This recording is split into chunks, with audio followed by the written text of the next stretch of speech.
had never planned to become a hero. He was just a translator, a simple man from Earth who happened to be good with languages. When the Galactic Council needed someone to work with the Empire, his name came up. He spoke 12 alien languages. He was polite. He was quiet. He did not cause problems. That was enough to get him a job on the Royal Diplomatic Vessel. They were a proud species. They stood tall, nearly 8 feet high, with skin that shifted colors based on their emotions. Blue meant calm, green meant happy, red meant anger, purple meant fear. Had learned to read them like books. After 3 years among them, he understood their culture better than most humans ever would. But understanding them did not mean they respected him. To the humans were small, weak, fragile creatures from a young planet. They lived short lives and broke easily. They lived for 300 years. Their bones were dense. Their skin was tough. They looked at humans the way humans might look at mice. Interesting, perhaps, but not important. Accepted this. He did his job. He translated documents. He helped with negotiations. He stayed out of the way. The royal family barely noticed him, and that was fine. He preferred it that way. The diplomatic vessel was called the Eternal Light. It was massive, nearly 2 miles long, covered in gold and silver metals that gleamed under the stars. Inside, the halls were wide and beautiful. Crystal lights hung from the ceilings. Soft music played from hidden speakers. Everything was designed to show the power and wealth of the empire. Had a small room near the servant quarters. It was not fancy, but it was comfortable. He had a bed, a desk, and a window that showed the endless black of space. He spent his nights reading and studying new languages. He had no friends on the ship. They did not want friendship from a human.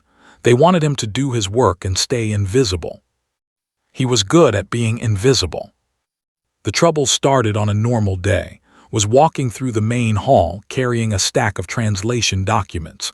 The royal family was hosting a celebration. Representatives from 12 different species had come to discuss trade agreements. The hall was full of aliens of all shapes and sizes. Some had wings. Some had tails. Some had more eyes than could count. He moved through the crowd carefully, keeping his head down. He did not want to bump into anyone important.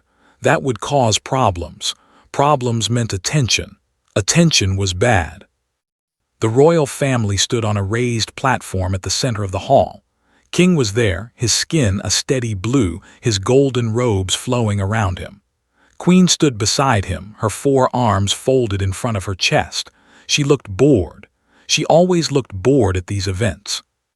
And then there was Princess Lyra. Tried not to look at her. He really tried, but she was hard to ignore. She was young for only 90 years old.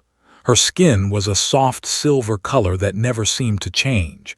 She had large violet eyes that seemed to see everything. Unlike her parents, she did not wear gold or silver. She wore simple white clothes. She said she did not like to show off. Had translated for her a few times. She was different from the other. She asked questions about Earth. She wanted to know about human music and human food and human stories. She did not look at him like he was a mouse. She looked at him like he was a person. It made him uncomfortable. He was not used to being seen. He was almost through the crowd when he noticed something strange. A guard was moving toward the platform.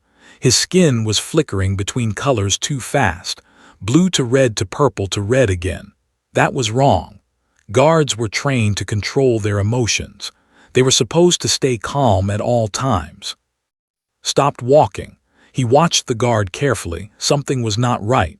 The guard's hand was inside his robe. He was reaching for something. Time seemed to slow down. The guard pulled out a weapon. It was small and black, but recognized it. A plasma disruptor, military grade. One shot from that weapon could kill anything. It could burn through metal. It could destroy flesh in an instant. It was the most dangerous handheld weapon in the galaxy. The guard aimed at the platform, at Princess Lyra. Did not think. His body moved before his brain could catch up. He dropped his documents and ran. People shouted around him. Someone screamed. But he did not stop. He pushed through the crowd, moving faster than he had ever moved in his life. The guard fired. Jumped. The blast hit him in the chest. For a moment he felt nothing. Then the pain came. It was like being hit by lightning and fire at the same time. Every nerve in his body screamed. His skin burned. His bones felt like they were melting. He could not breathe. He could not see. Everything was white and hot and terrible. He fell. The floor was cold against his back. That surprised him. He expected to be dead. The plasma disruptor killed everything. Nothing survived a direct hit, but he was still there, still feeling, still hurting. He heard screaming. Guards were shouting. Weapons fired. Someone was crying. The sound seemed far away, like they were coming from the other end of a long tunnel. Then there was a face above him. Silver skin. Violet eyes. Princess Lyra was looking down at him. Her mouth was moving, but he could not hear the words. Her skin was flickering now, purple and red and purple again. Fear and anger. She was afraid. She was angry. For him, that seemed strange. Why would a princess be afraid for a human translator? Tried to speak. He wanted to tell her that he was okay, that she should not worry about someone like him. But his mouth would not work. His body would not move. Everything was getting dark. The last thing he saw was her eyes. They were full of tears. Then everything went black. The royal hall was in chaos. Guards had surrounded the assassin. He was on the ground, unconscious, taken down by a dozen stun blasts. The crowd was screaming, pushing toward the exits. King was shouting orders. Queen was pulling Princess Lyra away from the fallen human. But Lyra would not move. She knelt beside's body, her hands pressed against his chest. She could feel his heart. It was still beating, weak, slow, but beating. That was impossible. She had seen the blast hit him. She had seen the white light of the plasma disruptor strike him directly in the chest. That weapon was designed to kill. It did not wound. It did not injure. It destroyed, completely, instantly. Yet this human was alive. His clothes were burned away. His chest was black and red, covered in terrible burns. But there was no hole, no destruction. He was damaged, yes, but he was whole. Hell. The royal physician arrived. He was an old named with gray skin and tired eyes. He had served the royal family for over 100 years. He had seen many injuries. He had saved many lives. But when he looked at, his skin turned pure white. Shock, complete shock. He absorbed it, whispered. The energy, his body absorbed it. That is impossible, Queen said. Nothing absorbs plasma energy, not even our strongest shields. I know, said. His hands were shaking as he scanned his body. But look, the energy is inside him. It did not pass through. It did not destroy. It went into his cells. His body is holding it. King stepped forward. His skin was dark red, anger, but also something else, curiosity. Will he live? The king asked. Shook his head slowly. I do not know. No one has ever survived this. No one has ever absorbed plasma energy. I do not know what will happen. His body could reject the energy and die, or it could adapt. I simply do not know. Princess Lyra looked up at her father. Tears were still falling from her eyes. Her skin was a mix of colors that had never seen before. Grief, hope, fear, determination, all at once. Save him, she said. Her voice was quiet but firm. Whatever it takes, whatever it costs, save him. The king looked at his daughter for a long moment. Then he looked at the human on the floor, this small, fragile creature who had thrown himself in front of a blast meant for his daughter, this translator, this nobody. Take him to the royal medical chamber, the king said finally. Give him the best treatment we have. The guards moved quickly. They lifted carefully and carried him away. Princess Lyra followed, ignoring her mother's calls to stay. The crowd was finally clearing. The assassin had been taken to the prison. The celebration was over. The trade negotiations would have to wait. King stood alone on the platform, looking at the spot where the human had fallen. There was a burn mark on the floor, black and deep. The plasma energy had left its mark. But the human had survived. The king did not understand humans. He did not particularly like them. They were weak and small and lived such short lives. They were barely worth noticing. Yet this one had done something impossible. He had saved the princess. He had taken a blast that should have killed anything in the galaxy, and he was still alive. Perhaps, the king thought, humans were more interesting than he had believed. In the medical chamber, the doctors worked through the night. They used every tool they had, every medicine, every technique. His body was failing. His heart stopped 3 times, each time they brought him back. The plasma energy was still inside him. It moved through his blood like fire. It burned through his cells, but something strange was happening. His cells were not dying. They were changing, adapting. They were learning to hold the energy instead of being destroyed by it. The doctors had never seen anything like it. Princess Lyra sat in the corner of the room watching everything. She did not sleep. She did not eat. She just watched. Every time his heart stopped, she held her breath. Every time it started again, she cried with relief. She did not know this human well. She had spoken to him only a few times, but he had saved her life.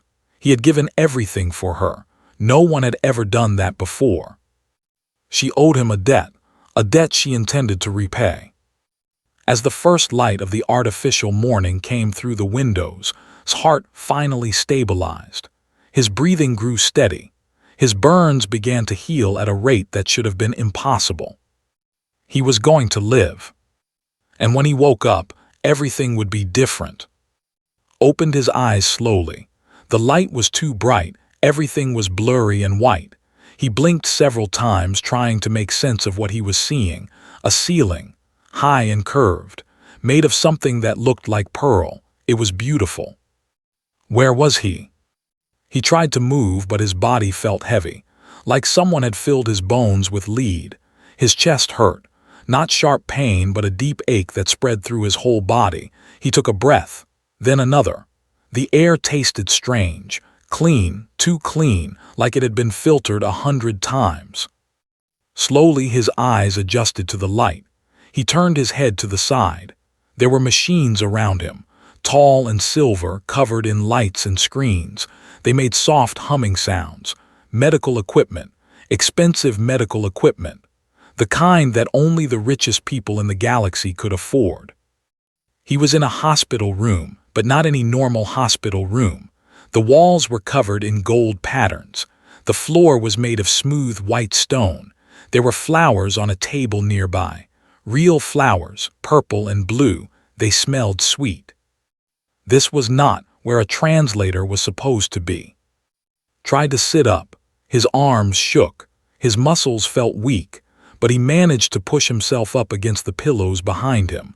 That small effort made him tired. He was breathing hard by the time he finished. Then he noticed he was not alone.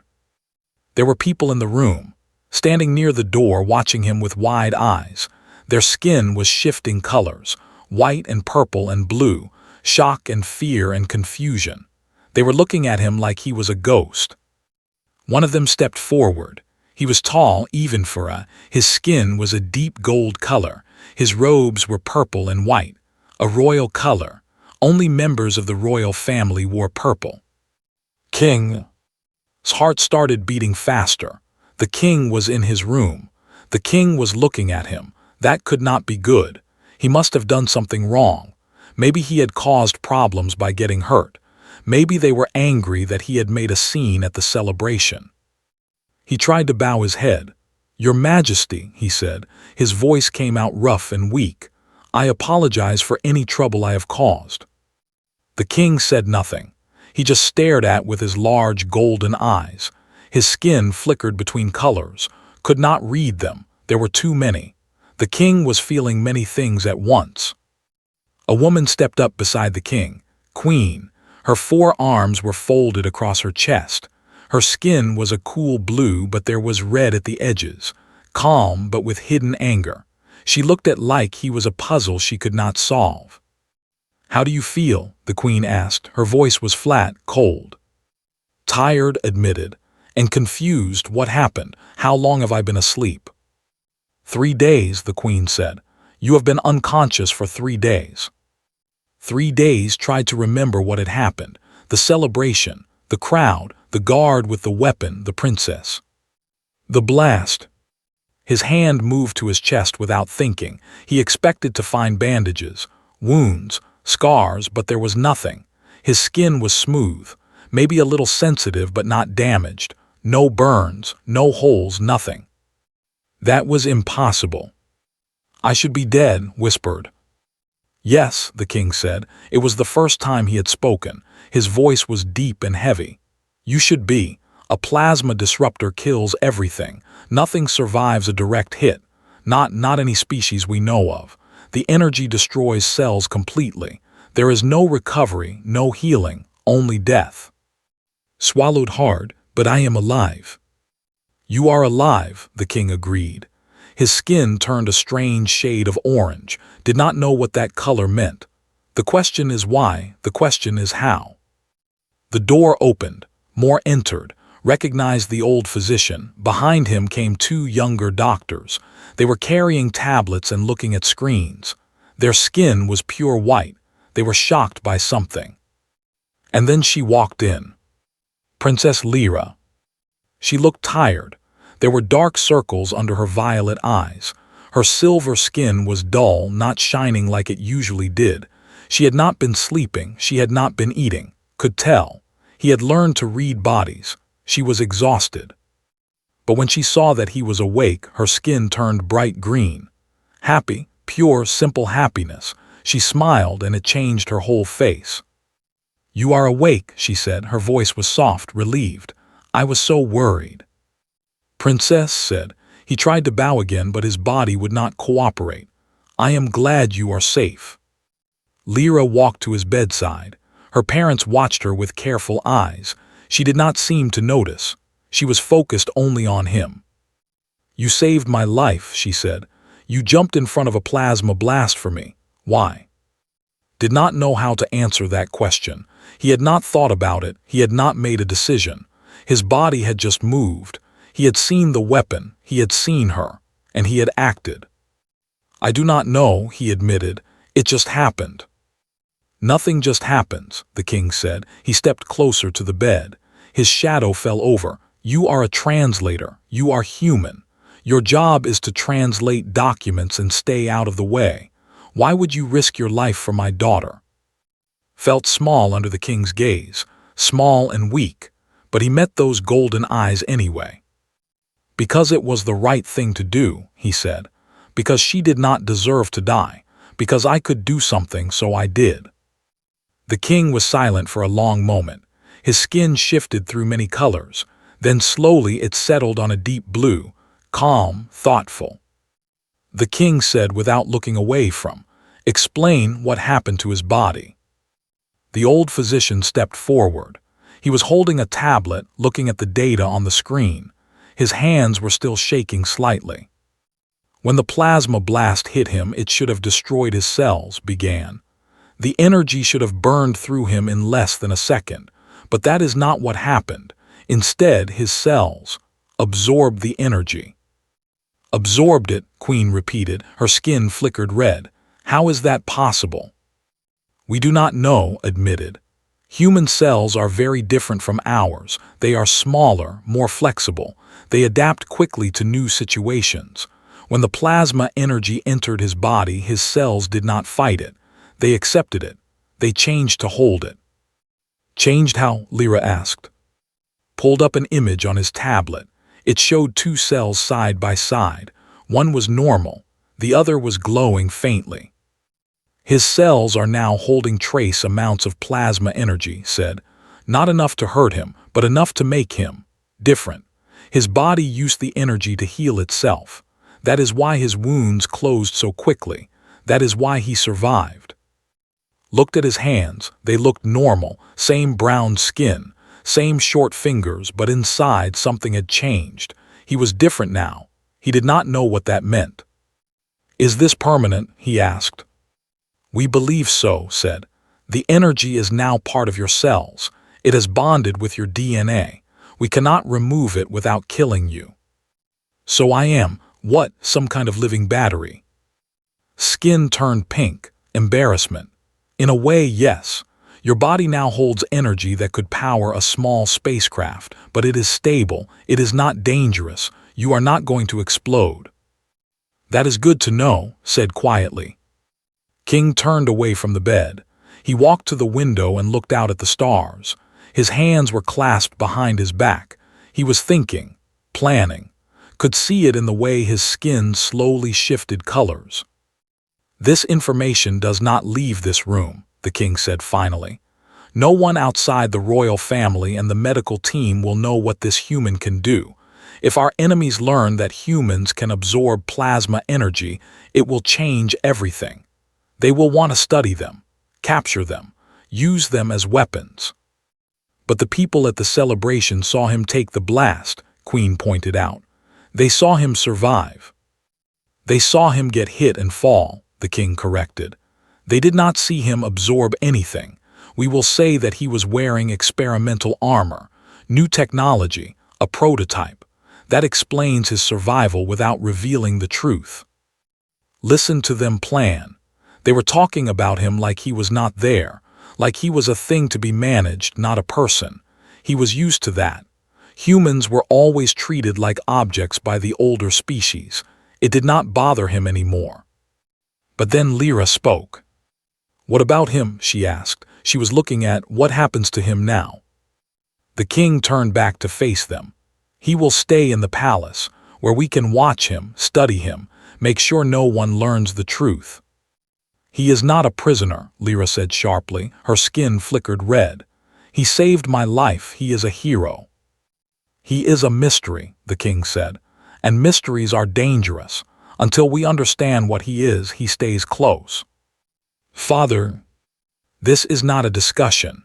The king's voice was hard, final. He will be comfortable, he will be treated well, but he will not leave. Lyra's hands clenched into fists. Her skin was fully red now, pure anger, but she said nothing. She knew she could not win this argument. Decided to speak. Your Majesty, I do not want to cause problems. I will do whatever you ask. I just want to serve the Empire. That is all I have ever wanted. The king looked at him for a long moment. Then his skin turned a softer blue. You are strange, human. You take a blast meant for a princess. You survive the impossible.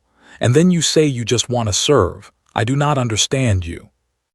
Most people do not, admitted. The queen stepped forward. You will be moved to better quarters, in the royal wing. You will have guards, not to keep you prisoner, but to protect you, and to watch you. Do you understand? Yes, Your Majesty. Good, the queen turned to leave. Continue monitoring him. I want reports every day. Yes, Your Majesty. The king followed his wife out of the room. The younger doctors went with them. Soon, only and Lyra remained. The old physician checked the machines one more time. You should rest, he told. Your body has been through a lot. It needs time to adjust to the changes. I will try, said. Nodded and left. Now it was just in the princess. She pulled a chair close to his bed and sat down. Her skin had calmed. It was silver again with hints of blue and green, calm, happy, but also sad. I am sorry about my father, she said softly. He is not a bad person. He is just afraid. He does not understand humans. He does not understand you. It is okay, said. I am used to it. You should not be. Lyra leaned forward. You saved my life. You deserve better than to be treated like a curiosity. Did not know what to say to that. No one had ever said he deserved anything before. He was just a translator, just a human. He did not expect to be treated well. Why did you stay? He asked suddenly. The doctors said I was unconscious for 3 days. Did you stay the whole time? Lyra's skin turned pink, embarrassment. Most of it, she admitted. I wanted to be here when you woke up. I wanted to thank you. You did not have to do that. I know, she smiled softly. But I wanted to. You jumped in front of a plasma blast for me. No one has ever done anything like that for me before, not even the guards who are paid to protect me. Felt uncomfortable. He was not used to gratitude. He was not used to kindness. He did not know how to respond to it. I just did what anyone would do, he said. No, Lyra shook her head. You did what you would do. Most people would have run away. Most people would have been too scared, but you moved toward the danger. You put yourself between me and death. That is not normal. That is extraordinary. Looked down at his hands again. He could not see the energy inside him, but he could feel it now. A warmth in his chest, a gentle humming in his blood. It was not unpleasant, just strange. I do not feel extraordinary, he said. That is because you do not see yourself clearly. Lyra reached out and took his hand. Her skin was cool against his. But I see you, and I will make sure everyone else sees you too. Did not know what to say, so he said nothing. He just held her hand and felt the warmth of the energy inside him and wondered what would happen next. Whatever it was, he knew his life would never be the same. 1 week passed, grew stronger every day. The energy inside him seemed to help his body heal faster than normal. Cuts closed in hours. Bruises faded in minutes. He felt better than he had ever felt in his life. Stronger, more alive, like there was fire running through his veins instead of blood. His new room was in the royal wing of the ship. It was 10 times bigger than his old quarters. There was a large bed with silk sheets, a bathroom with a pool-sized bath, a window that covered an entire wall, showing the stars outside. There were servants who brought him food 3 times a day, guards who stood outside his door. It was like living in a dream, a very strange, very uncomfortable dream. Did not know how to be important. He had spent his whole life being invisible, being quiet, staying out of the way. Now suddenly everyone knew his name, everyone watched him, everyone talked about him. The story about the experimental armor had spread through the ship. People believed it. Why would they not? The truth was impossible. No one could survive a plasma blast, so there had to be another explanation. The armor story made sense. It was logical. But the royal family knew the truth, and that truth changed everything. Princess Lyra visited him every day, sometimes for a few minutes, sometimes for hours. She asked him questions about Earth, about humans, about his life before he came to work for was not used to talking about himself, but she made it easy. She listened. She cared. She remembered things he told her. It was strange, strange and wonderful. Today she arrived with something in her hands, a small box made of dark wood. Her skin was shifting between silver and purple, nervous. She was nervous about something. I need to talk to you, she said, about something important. Sat up, of course, princess. Lyra, she corrected, please, just Lyra. Lyra, he repeated. The name felt strange on his tongue, too familiar, too personal, but she smiled when he said it so he would keep saying it. She sat down on the chair beside his bed. She always sat in the same chair. It had become her spot. The servants had stopped moving it. There is an old tradition among my people, she began. A very old tradition. It is called the life debt. Had heard of it, he had read about it in his studies of culture. When someone saved another person's life, a debt was created, a bond. The person who was saved owed everything to the person who saved them. It was sacred, unbreakable. I know of it, he said carefully. Then you know what I am going to say. Lyra opened the box. Inside was a small silver pin. It was shaped like a star with 7 points. Each point had a tiny purple gem. It was beautiful. This is the mark of debt, Lyra said. When I give this to you, I declare before the stars that I owe you my life, that I will repay you, that I am bound to you until the debt is satisfied. Stared at the pin. His heart was beating fast. Lyra, I do not think. Please, she interrupted, let me finish. He closed his mouth. She continued. I have thought about this for a week. I have talked to my parents. I have talked to the priests. Everyone has tried to talk me out of it. They say that a princess should not owe a debt to a human. They say it is beneath my station. They say it will cause problems. Her skin flickered red. Anger. I do not care what they say. You saved my life. You did not have to. You could have run away. You could have let me die. But you chose to protect me. You chose to give yourself for me. That means something. That matters.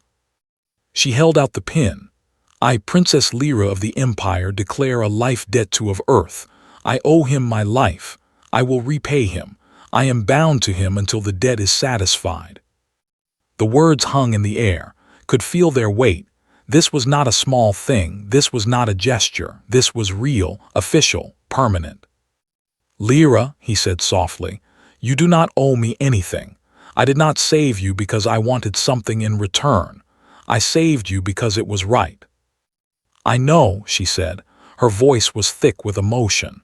That is why you deserve this, because you did not ask for it, because you do not want it, because you would do it again even if I gave you nothing.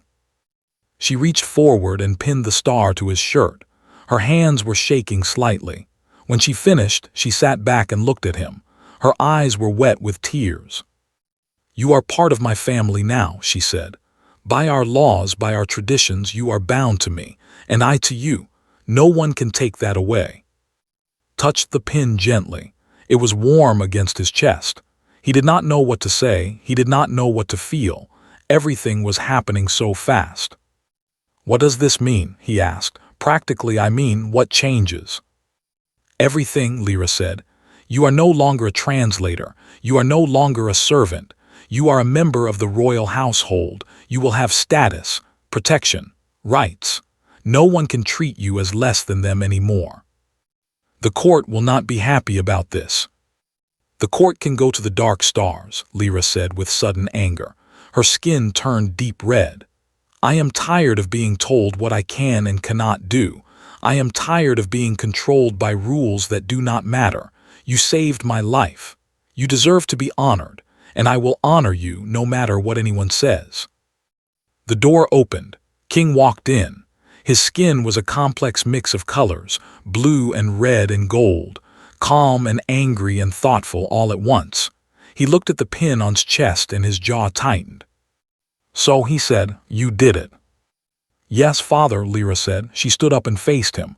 I did. I told you this was a mistake.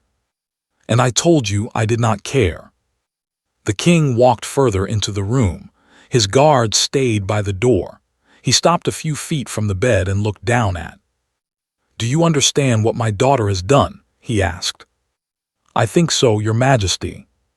She has bound herself to you, a human, a member of a species that most of my people consider barely more than animals. She has declared before the stars that she owes you her life. Do you know what the court will say?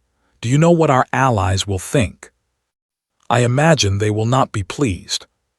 Not be pleased, the king laughed. It was not a happy sound. They will be furious. They will say the princess has lost her mind. They will say she has been manipulated by a human. They will demand that the debt be cancelled. Can it be cancelled? Asked. No, the king admitted. His skin flickered blue, resignation.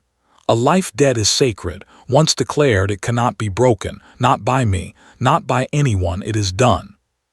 Lyra moved to stand beside. I am not sorry, father. I will never be sorry. He saved my life. He deserves recognition. He deserves respect. What he deserves and what he will get are two different things, the king said. The court will never accept him. They will see him as a threat, a manipulation. They will do everything they can to destroy him. Then I will protect him, Lyra said fiercely. You cannot protect him from everything. The king's voice was tired. You are young. You do not understand how cruel the court can be. They will smile to his face and plot against him in the shadows. They will look for any weakness, any mistake. They will try to use him to hurt you. Spoke up. Your Majesty, I do not want to cause problems for the princess. If there is a way to minimize the damage, I will do it. I can stay quiet. Stay out of sight. I do not need recognition." The king looked at him with surprise. His skin shifted to orange, curiosity. "You would do that?" he asked. "You would give up the status my daughter has given you?" "I never wanted status," said simply. "I just wanted to help. If hiding helps more than being seen, then I will hide." The king was silent for a long moment. Then slowly his skin turned to a soft blue. Respect. Had never seen that color directed at him before. "You are not what I expected," the king said finally. "When my daughter first talked about you, I thought she was being foolish, sentimental, but perhaps she saw something I did not." He turned to leave, then stopped at the door. "There will be a formal ceremony tomorrow, in front of the court. The life debt must be publicly acknowledged. You will be presented as a member of the royal household." "Father," Lyra started.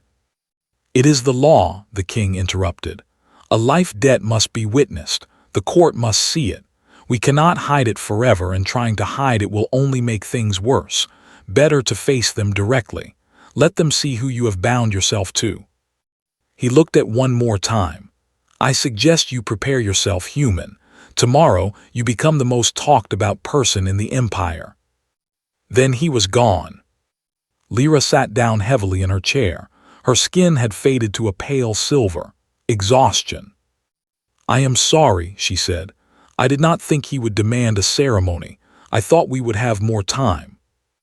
"It is okay," said. "I have faced difficult situations before." "Not like this," she shook her head. "The court is a nest of snakes. They will test you, question you, try to make you look foolish. They will want to prove that you are not worthy of a life debt. Then I will have to prove that I am." Lyra looked at him. Her violet eyes were worried. "You are not afraid?" "I am terrified," admitted. "But fear does not mean I should run away. It just means I need to be brave." She smiled slightly. "Humans are strange. You feel fear, but you act anyway." "That is what courage is," said. "It is not the absence of fear. It is the choice to keep going despite it." Lyra reached out and took his hand again.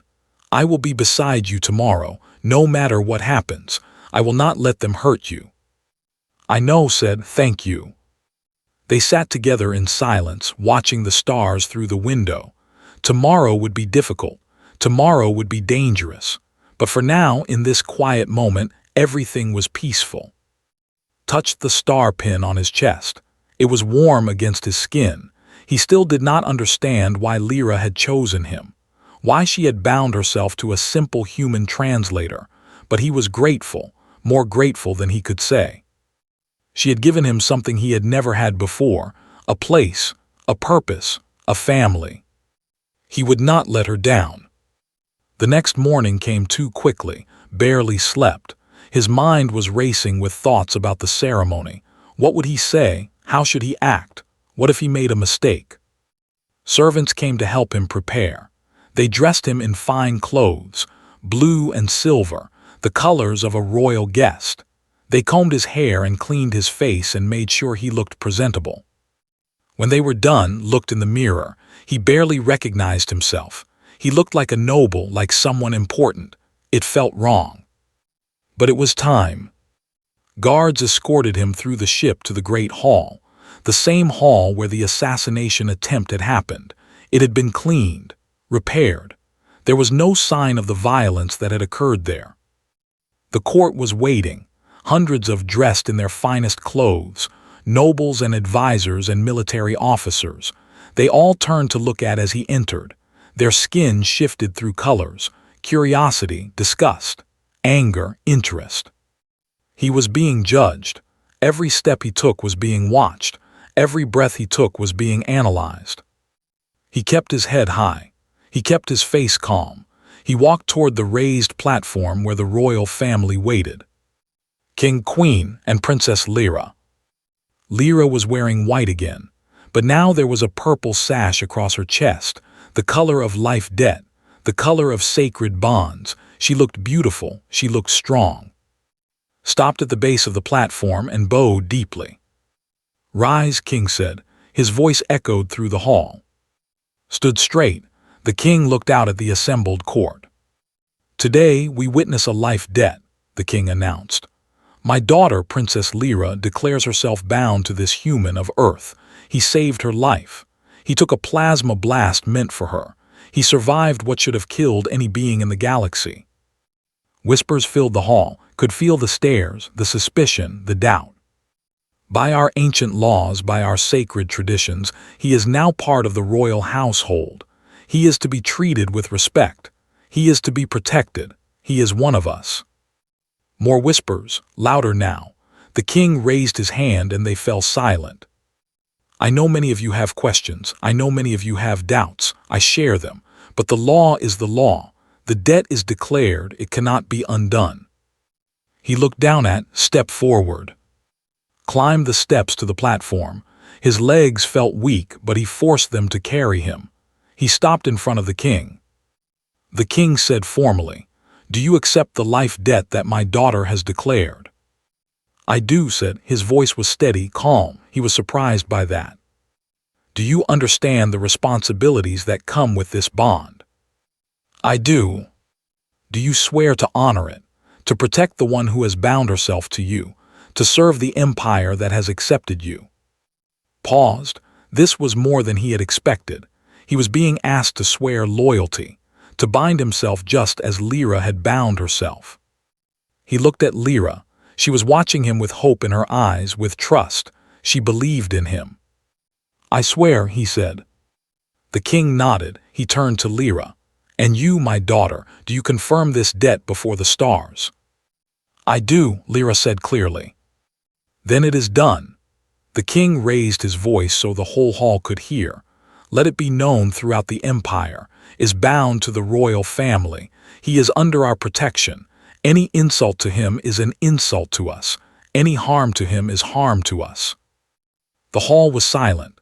Then slowly they began to bow, not deeply, not with real respect, but they bowed, they acknowledged. Had become someone. For better or worse, his life had changed forever. And as he stood on that platform, feeling the weight of 1,000 stares, he knew that this was only the beginning. 2 months had passed since the ceremony. Had learned many things in that time. He had learned which nobles smiled at him but whispered poison behind his back. He had learned which servants could be trusted and which reported to his enemies. He had learned the 1,000 small rules of court life that no one bothered to explain. He had also learned that someone wanted him dead. It started with small things, a meal that tasted wrong. He did not eat it, and later the servants found the food was poisoned. A railing that broke when he leaned on it over a 50-foot drop. He caught himself just in time. A door that locked behind him in a room where the air was slowly being pumped out. He broke through the window to escape. Someone was trying to kill him, and they were being clever about it. Did not tell Lyra at first. She had enough to worry about. The court was fighting against her constantly. They questioned every decision she made. They challenged every word she spoke. They were trying to make her look weak, foolish, unfit to be princess. All because of him. She never blamed him, not once. She stood by him through every challenge, every insult, every whispered rumor. She was stronger than anyone he had ever met, but he could see the toll it was taking on her. She was tired. She was stressed. She did not need to know about the murder attempts. So he kept quiet. He stayed alert. He watched his back. But he also started investigating. The assassin from the celebration had been questioned. He had talked under pressure. He was part of a group called the Pure Flame. They believed that the empire should remain pure. No aliens, no outsiders, no humans. They hated the growing connections between species. They wanted to return to the old ways when they ruled alone.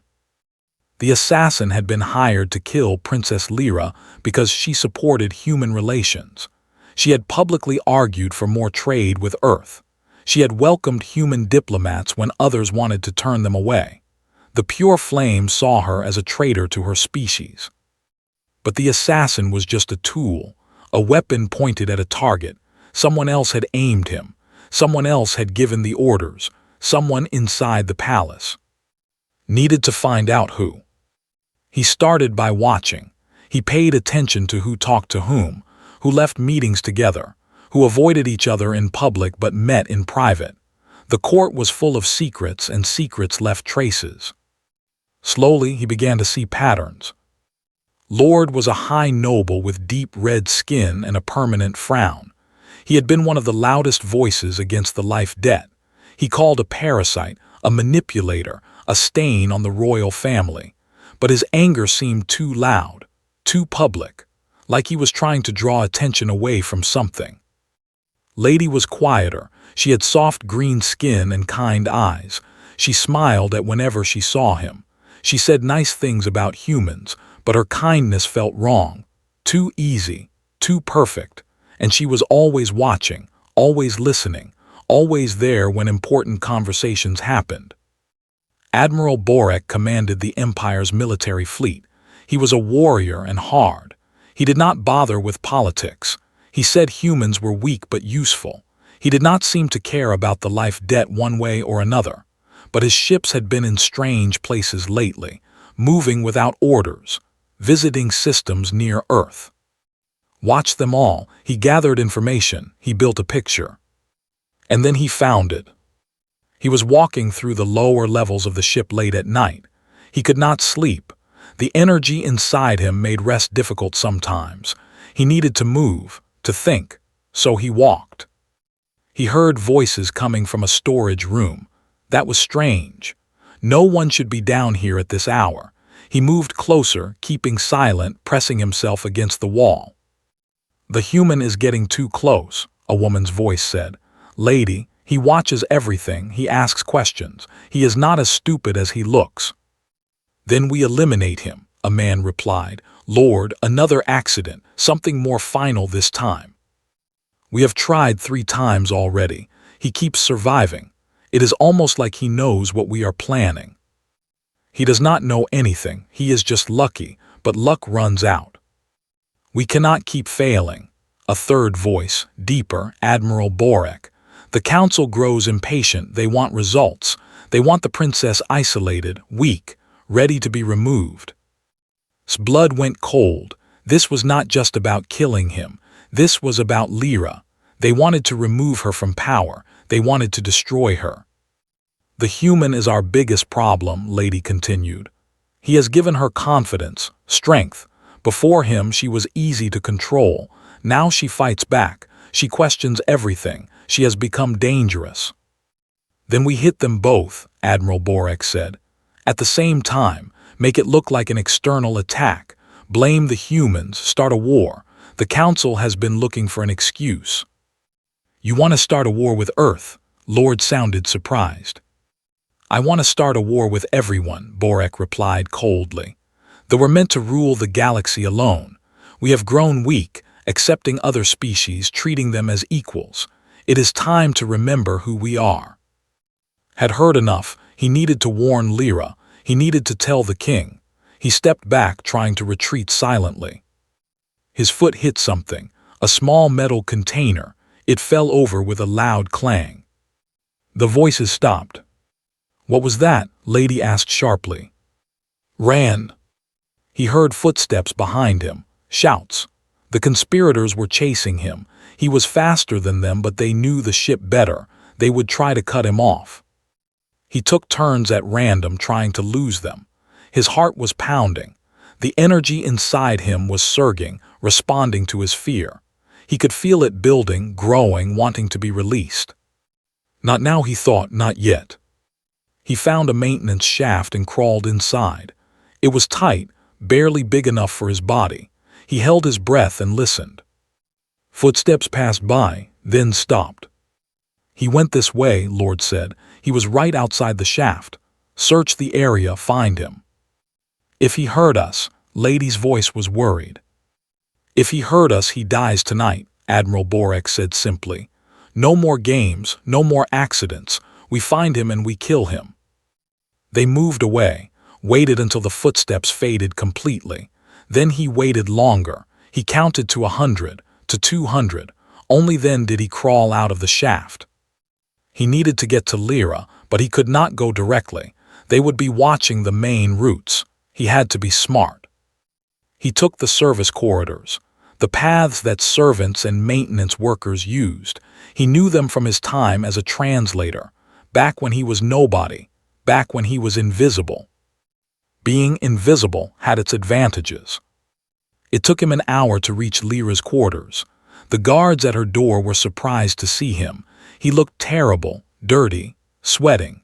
His clothes were torn from crawling through the shaft. "I need to see the princess," he said. "Now it is urgent." The guards exchanged looks. One of them went inside. A moment later, Lyra appeared. She was wearing sleeping clothes. Her silver skin was pale with worry. "What happened?" "Inside," he said. "We need to talk privately." She pulled him into her room. The door closed behind them. Her quarters were large and beautiful but did not notice. His mind was racing. "Tell me," Lyra said. "Tell me everything." So he did. He told her about the murder attempts he had been hiding. He told her about his investigation. He told her about the voices in the storage room, about the pure flame, about Lord and Lady and Admiral Borek, about their plan to kill them both and start a war. Lyra listened in silence. Her skin shifted through colors: fear, anger, shock, determination. When he finished, she was quiet for a long moment. "We have to tell my father," she said finally. "Will he believe us? Lord is his advisor. Admiral Borek commands his fleet. Lady is married to his cousin." "He will believe me." Lyra's voice was hard. "I am his daughter, and you are bound to me. Your word is my word. Our honor is joined." She moved to a panel on the wall and pressed a button. "Father, I need you in my quarters immediately. It is urgent." They waited, stood by the window looking out at the stars. His hands were shaking. The energy inside him was still stirred up, pulsing through his blood like electricity. The door opened. King entered wearing a robe over his sleeping clothes. Queen was behind him. They both looked confused and worried. "What is this about?" the king demanded. Lyra nodded. He told the story again, every detail, every word he had heard. The king's skin grew darker as he listened, darker and darker until it was almost black, pure rage. When finished, the king was silent for a very long time. "You are sure of what you heard?" he finally asked. "I am sure, Your Majesty." "You realize these are serious accusations. If you are wrong, or if you are lying, the consequences will be severe." "I know," met the king's eyes. "I am not lying, I am not wrong. They are planning to kill your daughter. They are planning to destroy the alliance with Earth. They are planning to overthrow you." The king turned to his wife. Their skin flickered through the same colors. They were communicating silently, in the way that old couples do. "We cannot act openly," the queen said. "If they know we know, they will accelerate their plans. They might strike immediately." "Agreed," the king said. "We need to be smart about this, gather evidence, catch them in the act." "How?" Lyra asked. The king looked his expression was unreadable. "The human, they want to kill him, they will try again. If we let them think they are succeeding, they might get careless, reveal themselves." "You want to use him as bait," Lyra said sharply. "I want to catch traitors," the king replied, "but only if he agrees. I will not force him." Everyone looked. He felt the weight of their stares. The energy hummed inside him, warm and steady. He thought about what he had learned, about the conspiracy, about the hatred, about the war they wanted to start. If he did nothing, thousands of people could die, maybe millions. A war between the Empire and Earth would be devastating. But if he let them come for him again, he might be able to stop it. "I will do it," he said. Lyra grabbed his arm. "No, it is too dangerous." "Everything is dangerous," he replied. "But this is the right thing to do. They tried to kill you, Lyra. They want to hurt you. I will not let that happen. I cannot." She looked at him with tears in her eyes. "Why do you keep doing this? Why do you keep risking yourself for me?" Smiled slightly. "Because that is what family does, and you made me family." The king stepped forward. His skin had calmed to a dark blue. "Very well, tomorrow we begin. We will set a trap, and we will catch the traitors who threaten my daughter and my empire." He put his hand on his shoulder. It was the first time he had ever touched him willingly. "You are braver than I expected, human," the king said quietly. "Perhaps I have misjudged your species." "Perhaps you have," agreed. The king almost smiled, almost. Tomorrow the hunt would begin. The trap was simple, would be alone, vulnerable, in a part of the ship that was easy to attack. The king would have hidden guards nearby, ready to move when the conspirators revealed themselves. All had to do was survive long enough for help to arrive. Simple, terrifying, but simple. The location was an observation deck on the lower levels. It had large windows that looked out at the stars and few exits, a perfect place for an ambush. Went there every evening for a week, establishing a pattern. He walked the same route, arrived at the same time, stayed for the same duration. He made himself predictable, an easy target. The conspirators watched. He knew they were watching. He could feel their eyes on him, but he pretended not to notice. He acted casual, normal, just a human enjoying the view of space. On the 8th night they came. Was standing by the window when he heard the door behind him open and close, then lock. He turned slowly. Admiral Borek stood there. Behind him were 4 soldiers, not regular guards. These were special forces, killers. Their weapons were already drawn. "Good evening, Admiral," said calmly. Borek smiled. It was not a pleasant smile. "You know, I almost respected you. You survived things that should have killed any human. You wormed your way into the royal family. You made the princess care about you. That takes skill." "I did not worm my way anywhere. I just helped someone who needed help." "And that is why you have to die." Borek stepped closer. "You make them soft. The princess, the king, even the queen. They look at you and they start thinking that maybe humans are not so bad, that maybe we can share the galaxy with other species. That kind of thinking is dangerous." "Is it? Seems reasonable to me." "You would not understand." Borek's skin darkened with contempt. "The ruled the stars for 1,000 years before we ever met another intelligent species. We were gods. We decided who lived and who died.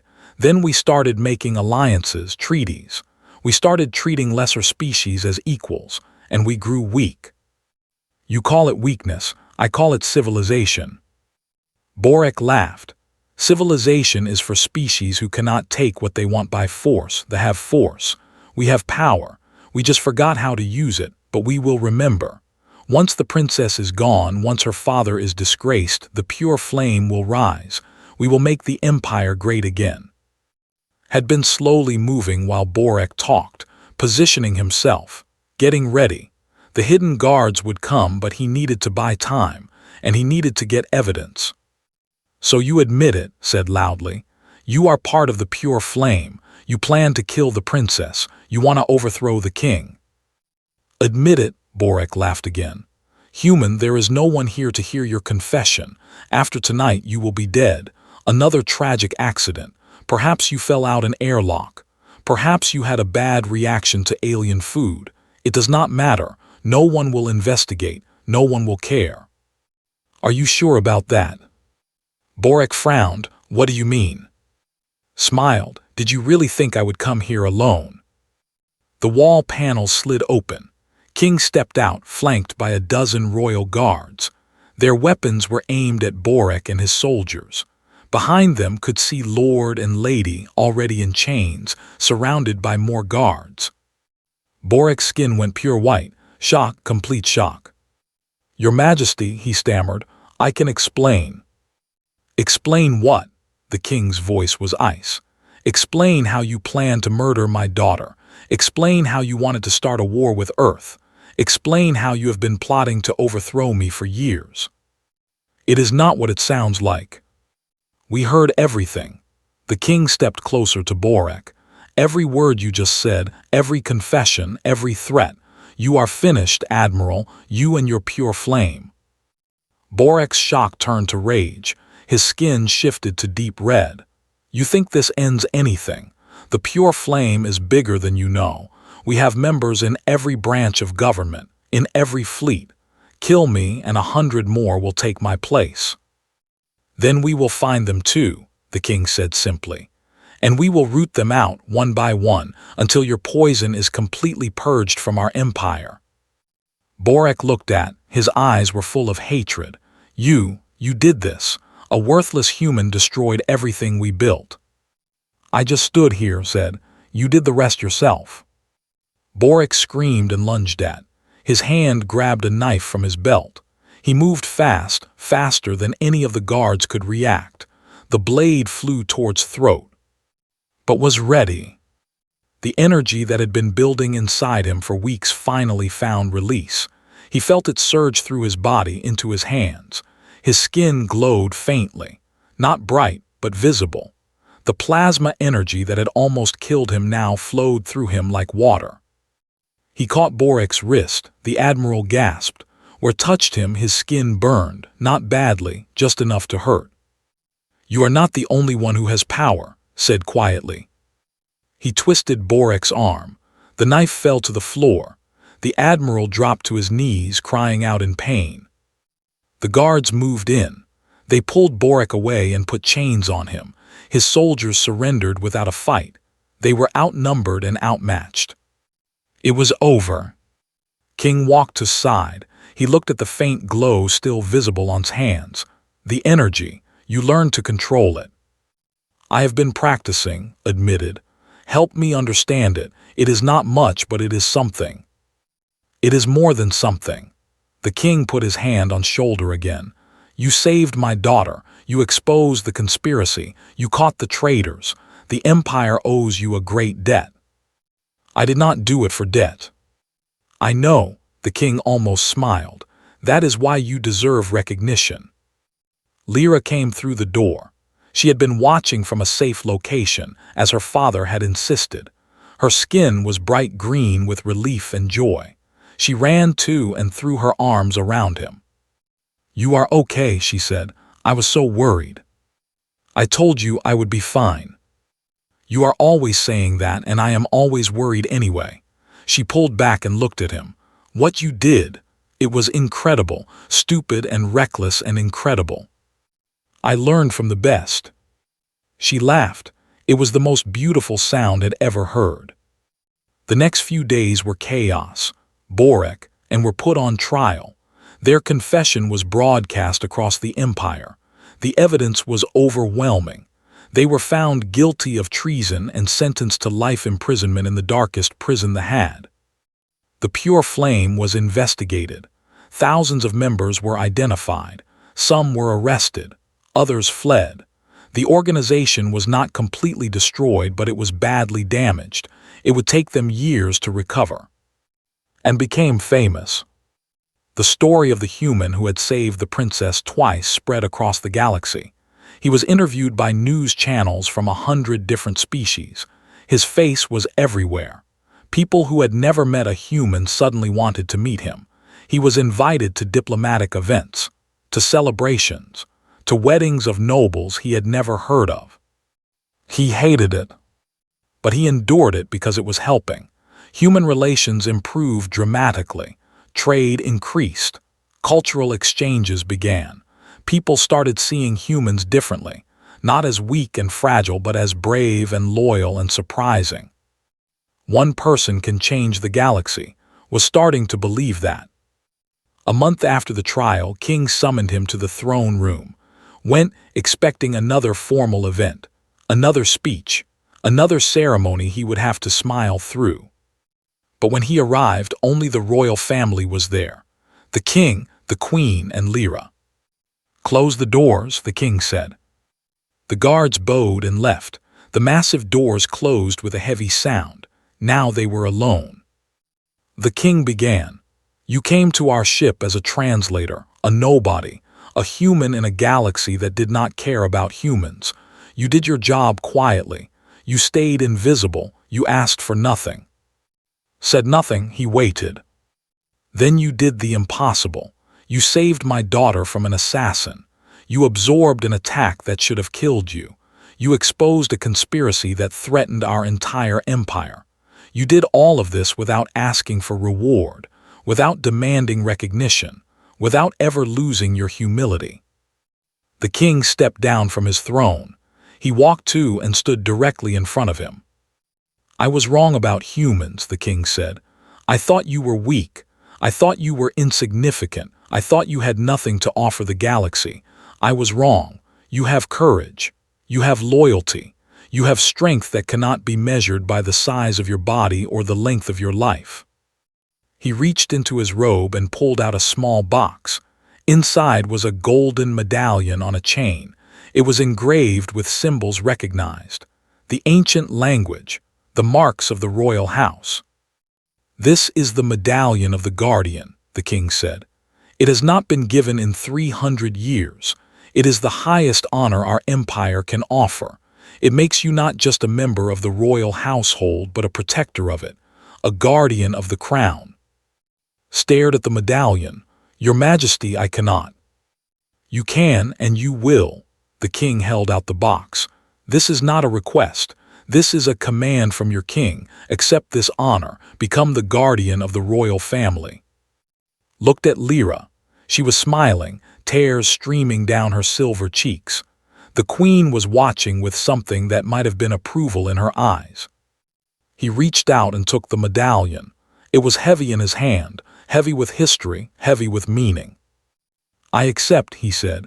"I will protect this family. I will serve this empire for as long as I live." The king nodded. "I know you will." Lyra stepped forward.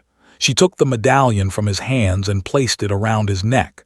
Her fingers brushed against his skin. She was smiling through her tears. "Guardian," she said softly, "it has a nice sound." "I prefer just."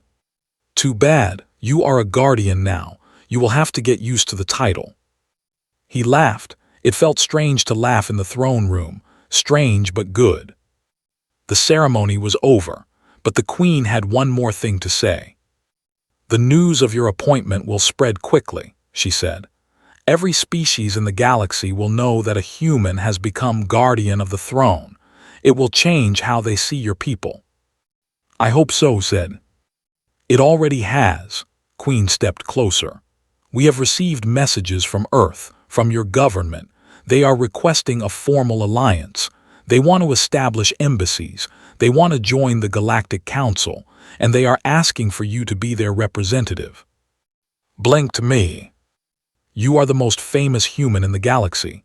Who else would they ask?" He did not know what to say. 3 months ago, he had been a nobody, a translator who stayed invisible. Now he was being asked to represent his entire species, to be the bridge between humans and the stars. It was terrifying. It was overwhelming. It was everything he had never imagined for himself. "I will need time to think about it," he said.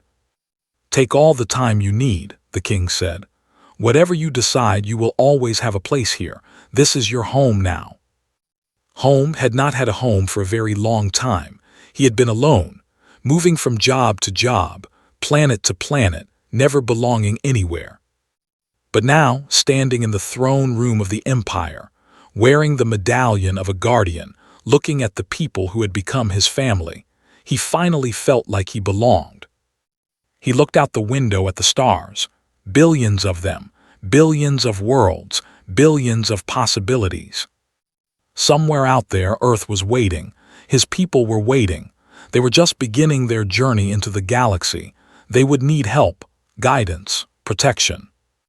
They would need a guardian. "I will do it," said suddenly. "I will be the representative. I will help my people join the galaxy." Lyra squeezed his hand. "Are you sure?" "No," he admitted. "But I was not sure when I jumped in front of that plasma blast either. Sometimes you just have to act. Sometimes you just have to hope." She smiled. "Humans are strange." "Yes," he agreed, "we are." They stood together, watching the stars, thinking about the future. It would not be easy. There would be challenges and dangers and enemies. There would be moments of doubt and fear and pain. But there would also be moments like this. Moments of hope, moments of connection, moments of belonging. Had started as nobody, a translator, a human in a galaxy that did not care about humans. Now he was a guardian, a hero, a bridge between worlds. And he was just getting started.